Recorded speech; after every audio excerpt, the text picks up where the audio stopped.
Students, good evening. और आज की इस इंग्लिश क्लास का हमारा टॉपिक है आर्टिकल्स। हम ऑलरेडी नाउन प्रोनाउन कर चुके हैं और नेक्स्ट क्लास में अब कर रहे हैं आर्टिकल्स। तो आर्टिकल्स का मतलब क्या होता है? There are 3 words, a, an and the.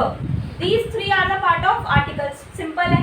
तो छोटी क्लासेस में हमें ये सिखाया जाता है कि यहाँ पर ए आएगा, यहाँ एन आएगा, ये सिखाते हैं, है ना। कि बकेट है तो क्या आएगा? A bucket. ऑरेंज है तो क्या आएगा? N orange. क्यों? क्योंकि वॉवल है ओ। तो देखो, सबसे पहले तो मुझे ये बताओ कि द होता है या दी होता है? दी, दी, द, दी, दी, दोनों होता है, वो ब्रिटिश और अमेरिकन के हिसाब से।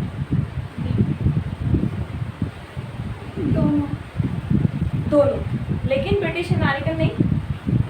हाँ, ब्रिटिश अमेरिकन एक्सेंट का यहाँ पर कोई फर्क नहीं पड़ रहा। यहाँ पर द और दी दोनों ही प्रोनाउंसिएशन इंग्लिश में यूज की जाती है। कहाँ यूज होती है? देखो, सबसे पहले तो a, an and the, these are 3 और called articles. They are also classified as adjectives. हम ए, एन और द को एडजेक्टिव्स भी मानते हैं, ठीक है। एडजेक्टिव्स का भी पार्ट है क्या? A, an and the. अब before we start, pay attention to the will be pronounced as the. कि द को दी कब बोलना है? If the next word starts with a vowel sound.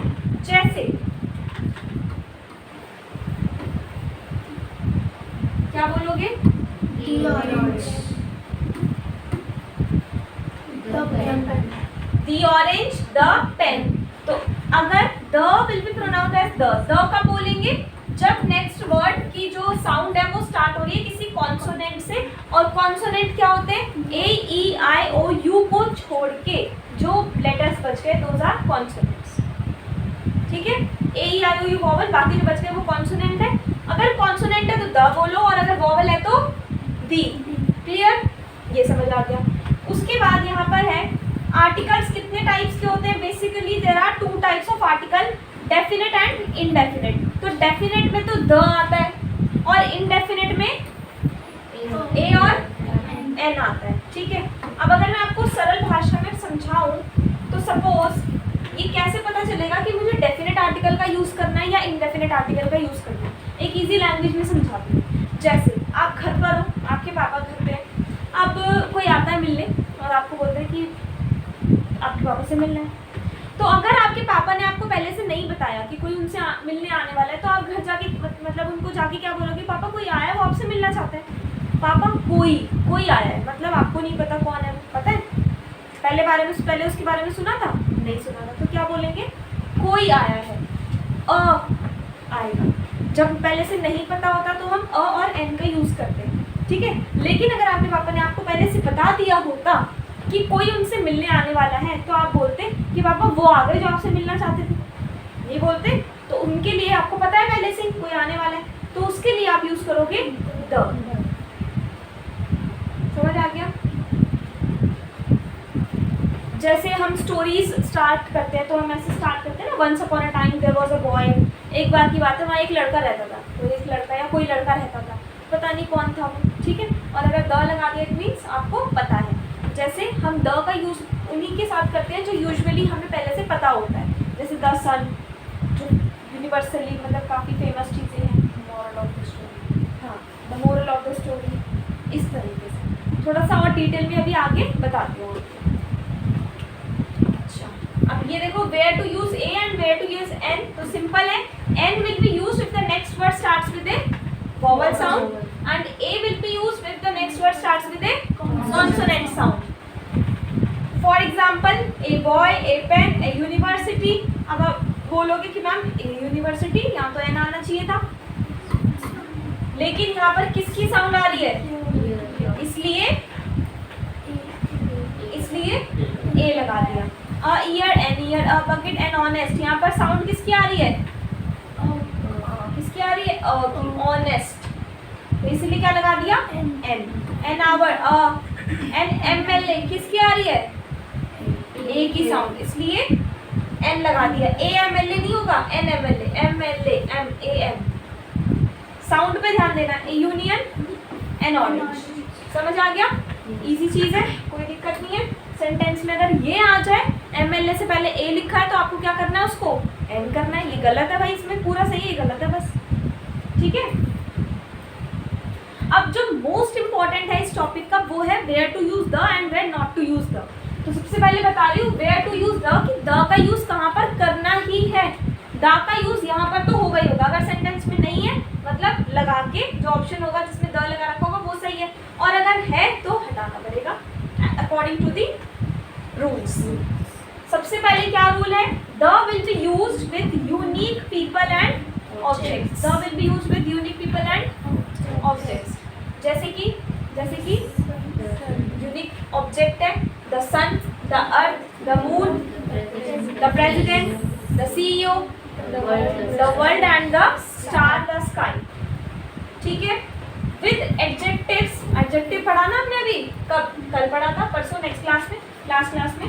Adjective referring to a whole group of people, कि ऐसे adjectives के साथ the लगाना है जो एक पूरे ग्रुप के लिए यूज किए जाते हैं। जैसे गरीब लोग ग्रुप के लिए यूज हो रहे हैं ना, तो poor, the poor people, the rich people, the youngest one, the old one, young, old, rich, poor, ऐसे एडजेक्टिव्स जिनको हम पूरे ग्रुप के लिए यूज करते हैं उनके साथ भी क्या करना है, द लगाना है। With famous buildings, museums and monuments, with famous buildings, museums and monuments, जो फेमस बिल्डिंग्स हैं, म्यूजियम्स हैं, मॉन्यूमेंट्स हैं, उनके साथ भी हमें क्या करना है, द लगाना है। जैसे the Taj Mahal, the Qutub Minar, the Lal Qila, the Eiffel tower and the globe. समझ आ गया, ठीक है। फिर उसके बाद है with superlative degrees of an adjective. Adjective की जो सुपरलेटिव डिग्री होती है ना, थर्ड वाली डिग्री, मोस्ट वाली और ईएसटी वाली, हाईएस्ट, लकीएस्ट, तो उसमें भी क्या करना है हमें, उसमें भी द लगाना ही है। The highest, the most, the lowest, the youngest, the oldest, the poorest. समझ आ गया, हमेशा आएगा, हमेशा।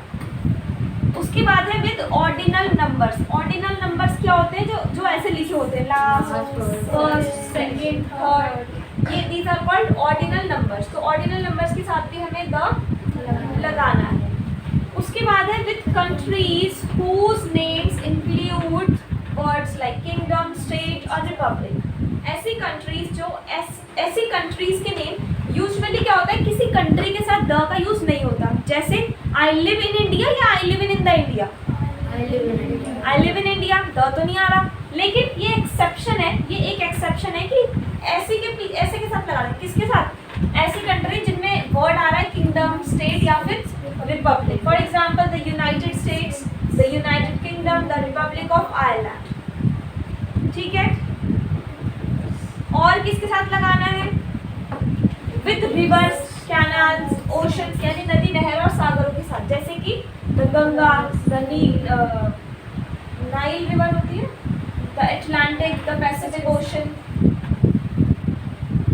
With countries that have plural names. Plural मतलब ऐसी कंट्री जिनमें ऐसा आता हो, जैसे कि नीदरलैंड्स, फिलीपाइंस, ठीक है। ऐसा रहा लास्ट में, इसलिए हमने द लगाया, वरना द नहीं लगा। With the names of the families, families के नेम्स के साथ, जैसे कि the Rana, the Khan, the Rawat, the Gupta, the Jacksons, ठीक है। द भारद्वाज, द कुमार्स, क्या है आपका, ऋषभ कुमार ही है ना, सर नहीं, द सेम वही जो निशाने का, ठीक है, समझ गए। बिफोर, उसके बाद दो और है, क्या है दो, दो ये है कि before the word only, only word से पहले, if the sentence, if in the sentence of the meaning of only is only one, कि अगर सेंटेंस में ओनली का मतलब सिर्फ एक ही है, ओनली वन, तो उससे पहले लगाना है सिर्फ the only son, the only friend, the only batsman. आगे समझ, ओनली से पहले लगेगा। और होल से पहले और ऑल के बाद, जैसे I am reading whole book, ये गलत है, ये गलत है। सही क्या होगा, I am reading the whole book, ये सही होगा। All books are kept on the table, ये गलत है। क्या सही होगा, all the books are kept on the table. क्यों, क्योंकि होल से पहले लगाना था और ऑल के बाद लगाना। समझ आ गया, क्लियर। तो ये तो आपके कंसेप्ट हो गए कि यहाँ तो द लगेगा ही लगेगा, ठीक है। अब बताती हूँ कि कहाँ पर द का यूज नहीं करना। सिर्फ 5 है, सिर्फ 5 ऐसे एक्सेप्शन है कि यहाँ पर द का यूज नहीं होता, बाकी हर जगह होता। कहाँ नहीं होता? The is not use before the name of any disease.